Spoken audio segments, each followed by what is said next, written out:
ರಂಗಿ, ಇದು ನಿನಗೆ ಸಣ್ಣ ವಿಷಯನೇ ಇರ್ಬೋದು, ಆದ್ರೆ ನನಗಿದು ದೊಡ್ಡ ವಿಷಯ. ಜೀವಮಾನಗೆ ನೋಟು ಅಂತ ವಿಷಯ.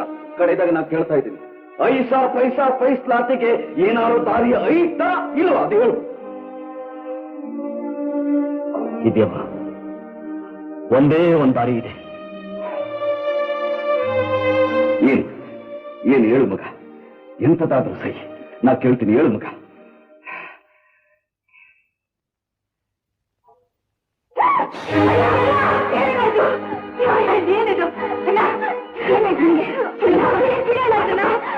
ನಿಮ್ಮ ಪ್ರಶ್ನೆಗೆ ಪರಿಹಾರ ಸಿಗ್ಬೇಕು ಅಂತಂದ್ರೆ ನನ್ನ ಹೇಳೋದು ಒಂದೇ ದಾರಿ.